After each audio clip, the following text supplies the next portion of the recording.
Thank you. I want to share a painful and comical experience with you. When I was 18 years old, I was looking to land a work position with Ryan Holiday, who at the time was Director of Marketing for American Apparel. Now, wanting my email to stand out more than anything, I decided that I would put my email together using Comic Sans. Yep, I really did that. I thought it a good idea at the time.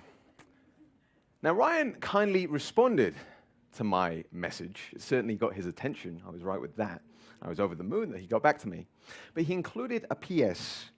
I would definitely recommend changing your font. Originally, I thought this email was from a teenage girl. Painful lesson.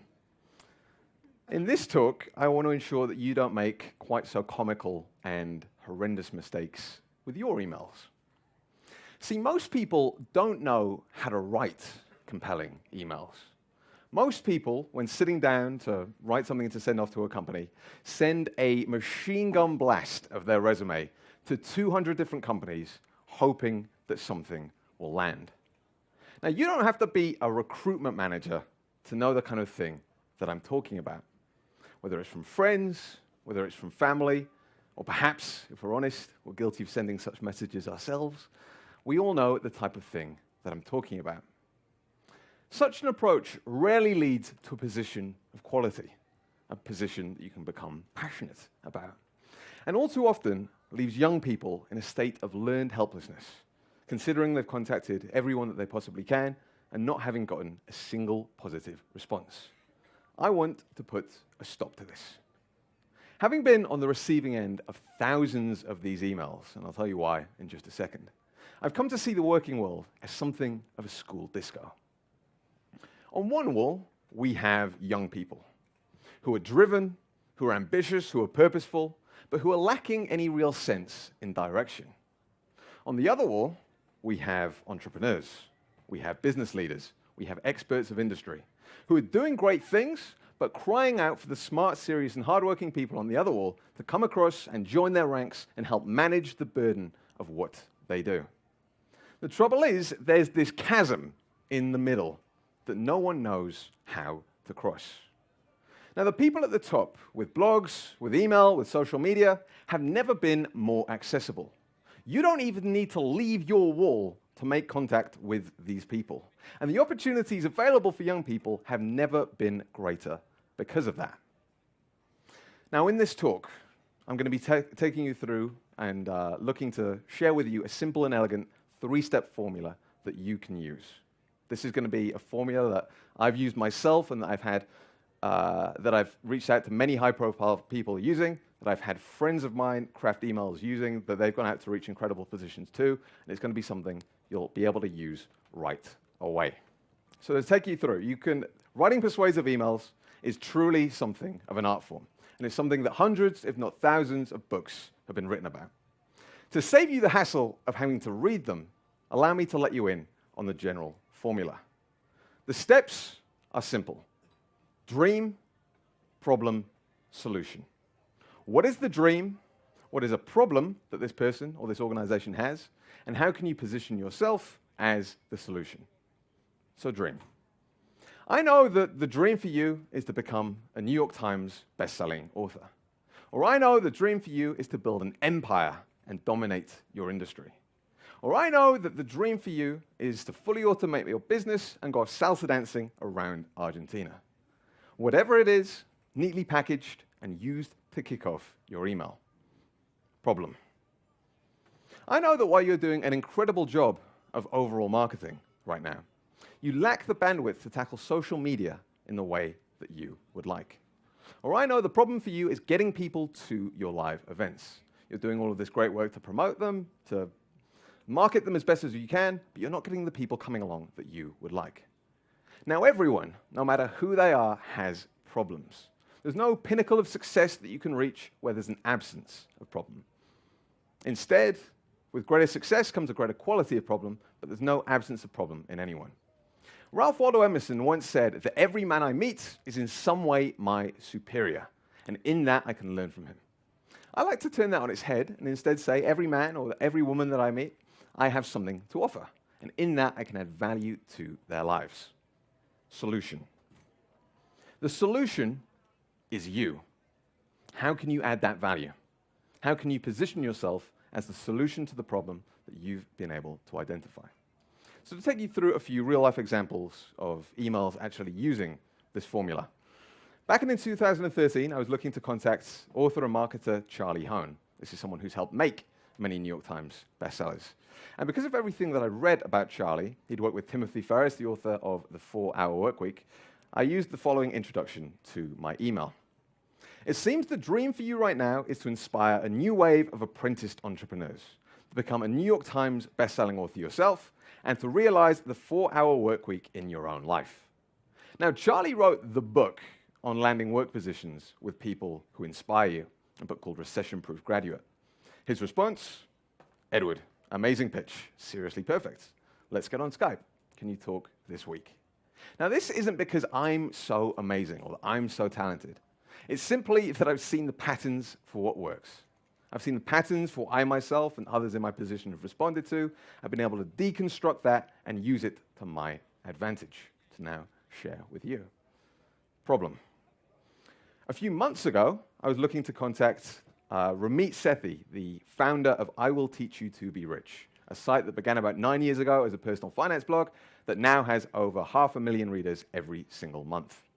Now, in an interview with Ramit, I'd learned that his subscriber base was quickly outgrowing the email platform Infusionsoft, which happened to be an exact same problem that I was working on with a company that I'm involved in. Because of this, I put together the following email. Too big for Infusionsoft? Hey Ramit, Edward here. I'm a big fan of your work. I manage an Infusionsoft account for a similar-sized organization. We're experiencing similar growing pains, getting too big for the system, and are beginning to explore other options. We're going to be dedicating some serious resources to find the best solution. It could be good to mastermind with your technical team as we go, as this is something I know you're looking to tackle. Now, this isn't following all 3 steps. It's not following dream, problem, solution. It's really just majoring on problem. And that's because I was really just looking to connect with Ramit. I wasn't looking to open up a work position. But the fact that Ramit, the CEO of a multi-million-dollar a year company, and who has a team of over 30 people, responded personally within 30 minutes should highlight the impact of understanding someone's problems. As another example, this is from my good friend and former TEDx speaker, Till Gross. He was looking to contact a company called Joyable that works in the mental anxiety and social anxiety space. Now, I don't know anything about the company, and I didn't write a word of the email I'm about to show you, but I helped Till rearrange things in the email that he was crafting to come up with the following. Hi, Peter and Steve. It's your mission to offer social anxiety treatment to millions of people who wouldn't have access to it otherwise. One of the biggest problems with online courses that tackle social anxiety is high dropout rates and low user engagement. I would like to pitch you on another field-tested and research solution that could dramatically increase user engagement and minimize dropouts while being more effective and cost-efficient than a one-on-one coach. The response? The CEO responded within 30 minutes and wanted to talk to me. I mean, he was really, really keen on talking to me. We had a great call for almost an hour and hit it off. He said he loved my email. Now, these are just the patterns that I've seen. As well as being more approachable, there's never been a time where founders and people that you're looking to contact have been as open and as public about their challenges and frustrations. And so you just have to be discerning enough to spot what they are. Now, because of this, I have a rather extreme rule. I like to say that if you're looking to contact a company or you're looking to contact a solopreneur, that you should read everything that they've ever done, everything that they've ever written. That you should listen to every interview, that you should watch every video, and that you should study every page of their website. Doing so will give you the ammunition that you need. It will give you the intelligence you need to get inside this person's head, understand their problems, and know why they do what they do. I'm continually amazed at the number of people who write into companies saying that they've listened to one interview or read one article about that company and that they're passionate about their message. It's a joke. You have to do your homework. Do everything you can to consume as much as you possibly can within a reasonable time frame, and keep asking yourself the question, how can I make this person or how can I make this organization more successful at what they do. Solution. The solution is you. Now, employers need to know that you're good very, very quickly, as you're competing with far too many other proven prospects. Owing to the fried attention spans of prospective employers, resumes are getting read less and less. They're dull, they're dry, they're boring, and it's hard to get excited about the prospect of reading the career history of someone you've never met before. On the flip side, alternatively, stalking you online for 5 minutes is a far more gratifying experience. I get to see your social media profiles. I get to see where you've been on holiday the last few months. I get to see the dumb things that you've been posting. Now, this isn't a revolutionary thought, but judging by the people that I see coming into my inbox, and I know other colleagues do as well, you must own and control what people see when they search your name online. Now, on a defensive level, cover up the dumb things that you've been posting. Cover up the dumb things you wouldn't want someone to see. On an offensive level, start a blog. Produce great content in your area of interest and show that you are an authority or that you have an insatiable level of interest in your area that you're looking to get good in. This will become your well of credibility, your reservoir of credibility, to signal to someone that you can be the solution to their problem. Now, there's 3 finer points to the email, and this really is the icing on the cake. Begin with a single line of intent at the top of your message. This will make the whole thing more digestible, it will give context to the message, and it'll make it much easier to read. So something to the effect of, I'm writing to you today to help make your upcoming book launch a success. Just nice, concise, and used to kick off your email. Number 2, disarm objections. Consider all of the reasons why someone wouldn't want you to come and work with them. Would it be paying you right away? Would it be the prospect of a 12-month contract right out of the gate? Would it be having to babysit you in their offices? Whatever it would be, consider their objections and disarm them before they come up. So something to the effect of, I won't ask for a penny until I've proven what I can do, and if after 2 weeks you don't like my work, we can cut things off, no hard feelings.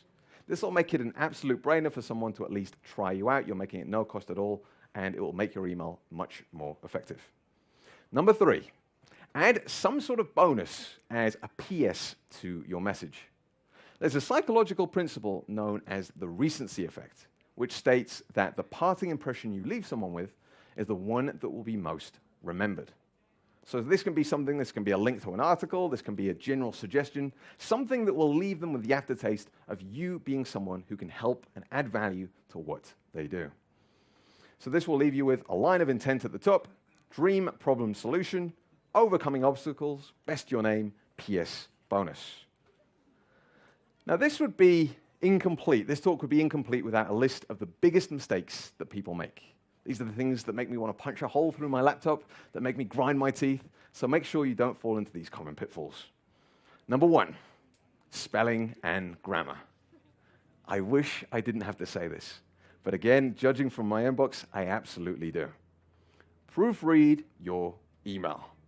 And further to that, have someone who knows what they're doing proofread your message too, as it's very hard to proofread something you've written yourself.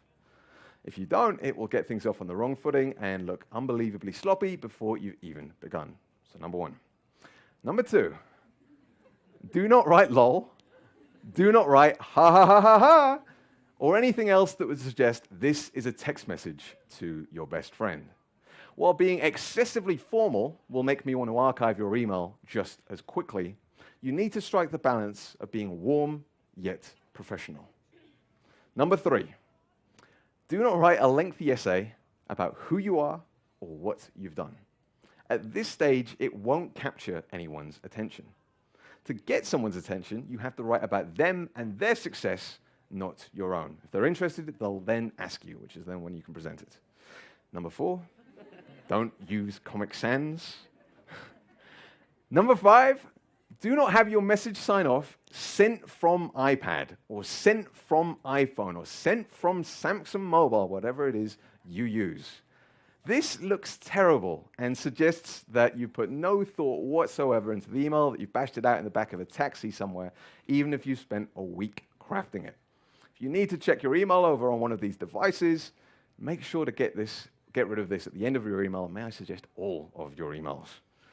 Number 6, do not in any way suggest that when contacting an organization or an entrepreneur that you are looking to become this person's direct competition in the next 5 years. No one wants to spend that time training their next competitor. And so if you have big plans, that's great, but keep them to yourself. Now, this might seem like a lot of work. It is. If you take the time to research and assemble and craft an email in the way that I'm suggesting, it may take you upwards of a week for one email. Here's why I consider that time well invested. It's my personal philosophy, it's my personal belief that who you work with is as important as what you do. Who you work with is as important as what you do. Whether it's personal growth, whether it's happiness, whether it's fulfillment, who you work with is as important as what you do. Now, it's often said in self-improvement circles that you are the average of the 5 people you spend the most time with. Given that everyone here is likely working upwards of 40 hours of the 168 we get in any given week, we might as well say you are the average of the 5 work colleagues you spend the most time with. I don't spend 40 hours a week with my friends. Sadly, most people don't with their significant other. Who you work with is as important as what you do. So if you're looking for your dream job, going out and sending a machine gun resume blast may seem like the quick way to go. But I implore you to consider not just what you do, but who you work with. To use a plan and a structure like this to go after someone you admire, someone who's a leading expert in your field, someone who inspires you, someone you would love to work with. That's how you land your dream job with one email. I wish you the best of luck in putting it into practice. Thank you.